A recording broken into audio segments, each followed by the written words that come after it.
So we have made this phasor diagram. In making the phasor diagram, what we have considered? We have considered that I is constant, that means current is constant across all the elements, because in series current remains constant. So current is shown by this I phasor. So current is shown by this I phasor. Now for the first element, that means resistive element, we know that VR and I both are in phase. So VR is shown in the same direction as IR.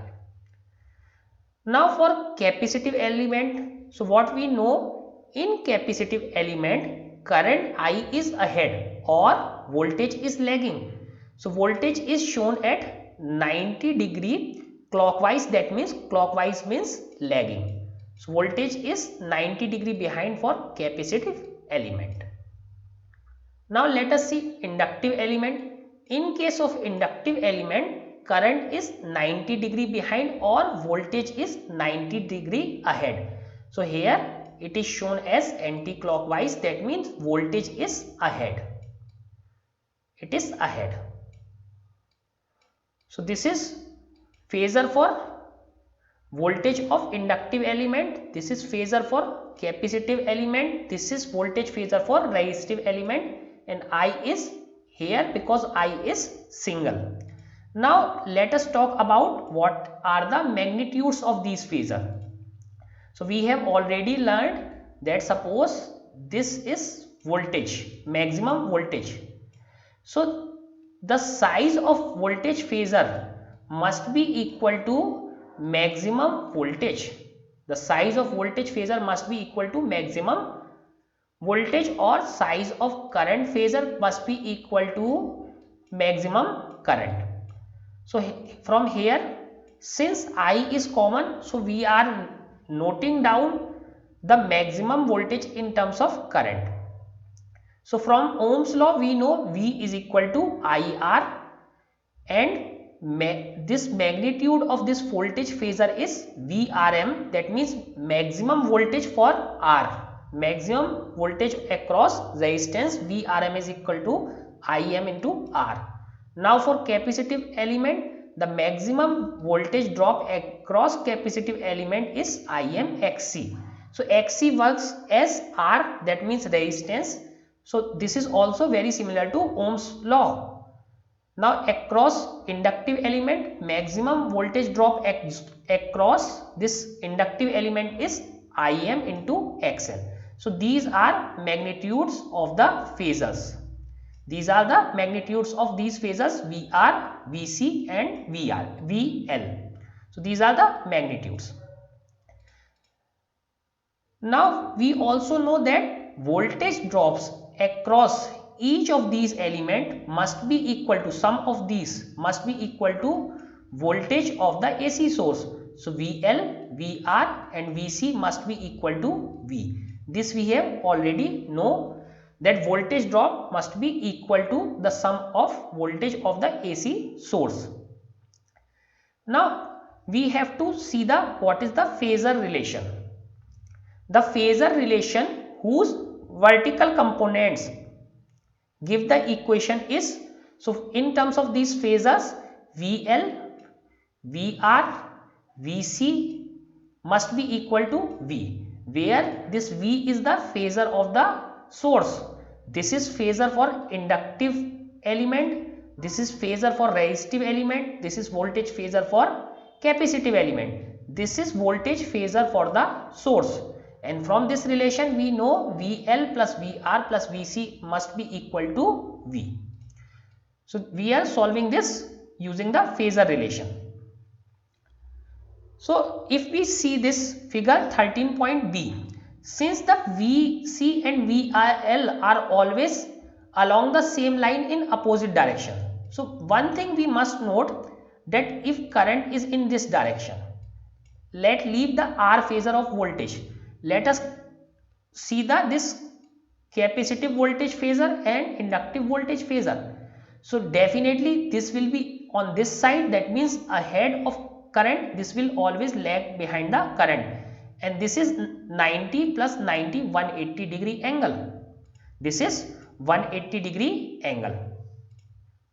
So these are on the exact opposite side, and since when two vectors are opposite side, on the opposite side, what is the resultant magnitude? This will be suppose taken in positive, this will be taken in negative. So this is from the vector addition rule.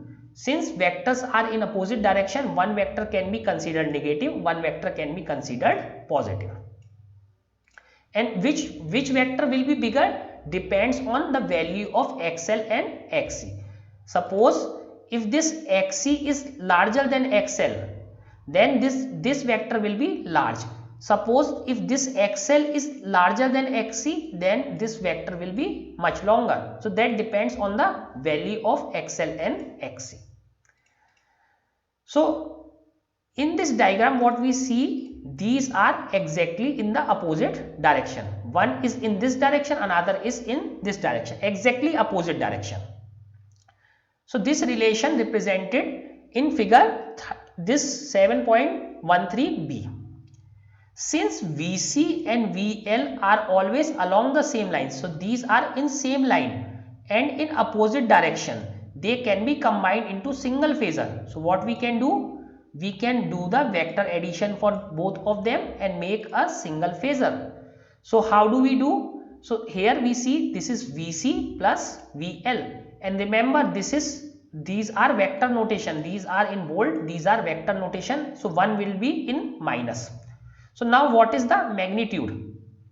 So this VC, let us consider this is in positive direction. So let us put the magnitude. Magnitude of VCM, magnitude is VCM. So VCM, and this one is in opposite direction, this is in negative. So minus VLM. So what is the magnitude? VC plus VL when both are in vector, but this vector is in positive, this vector is in negative. What are their magnitudes? Its magnitude is VCM. So VCM minus VLM, and we have put this in this mod bracket because we are right now considering about the magnitude, not the direction. So this is the resultant vector. This is the resultant vector of these two. Since V is represented as the hypotenuse of a right angle triangle whose sides are VR and VC plus VL, the Pythagoras theorem gives us. So let us first see what is this diagram. Here the magnitude VC plus VL is shown. This is VC plus VL. So if you see, this is VC, this is in minus, so this is about the remaining magnitude, this is VC plus VL. Again this is vector addition, hence direction will be considered. So VC is positive, VL is negative, that's why this vector is shorter than VC. This vector is shorter than VC because we are also considering the direction. So this VL is subtracted from this vector, so that's why this vector is now smaller. So though it looks like addition, this is a subtraction and magnitude is VCM minus VLM. Now if we see this resistance phasor, so this is same as before. This is same as before. Now we need the what is the voltage phasor of the source. So if we see this VR and this VC plus VL, these are at an angle of 90 degree. These are at an angle of 90 degree, and if we increase this, if we take this in this way, resultant voltage in this way, so we can make a triangle. This is making a triangle. Now let us understand this triangle. So this side is equal to this side, that means magnitude of this magnitude is VCM minus VLM, and magnitude of this is VRM, and this is hypotenuse. This is hypotenuse. So let us understand this figure once again. So this is VC, this is VR, this is VL. So VC and VL are always opposite direction. So we can combine them in a single vector. So this is our single vector Vc plus Vl. Since Vl is in opposite direction, this will be in minus. What is the magnitude? Magnitude is Vcm minus Vlm. So here is the magnitude Vcm minus Vlm. Now this vector is Vr. So here it is shown Vr. Now how do we find resultant of two vectors? We take this type of resultant, same we have done here. So this is our resultant vector. This resultant vector is the voltage across the source. How can we find this vector? So we know this length, we know this length. So just by applying Pythagoras theorem for a right angle triangle, because this vector and this vector are at right angles. So just by applying Pythagoras theorem, we can find this vector. So let us apply the Pythagoras theorem in this triangle. So according to Pythagoras theorem, this is hypotenuse. This angle is phi. What is the angle between this resistive element or current? Resistive element has the same angle as current. What is the element between this current and this voltage of the source?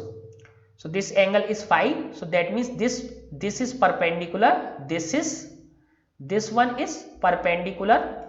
This side is the base and this is hypotenuse. Now let us apply the Pythagoras theorem. So from Pythagoras theorem, what we know, this Vm square is equal to, Vm is the voltage across the source. So Vrm square plus this Vc minus Vlm to the power whole square. So this is from the Pythagoras theorem. From Pythagoras theorem, what we know, this hypotenuse square is equal to this is our perpendicular square plus base square. This is our base, this is perpendicular, this is hypotenuse. So hypotenuse square Vm square must be equal to perpendicular square. Perpendicular is Vc minus Vm, whole square of Vc minus Vm plus base square. Base is Vrm, so Vrm square.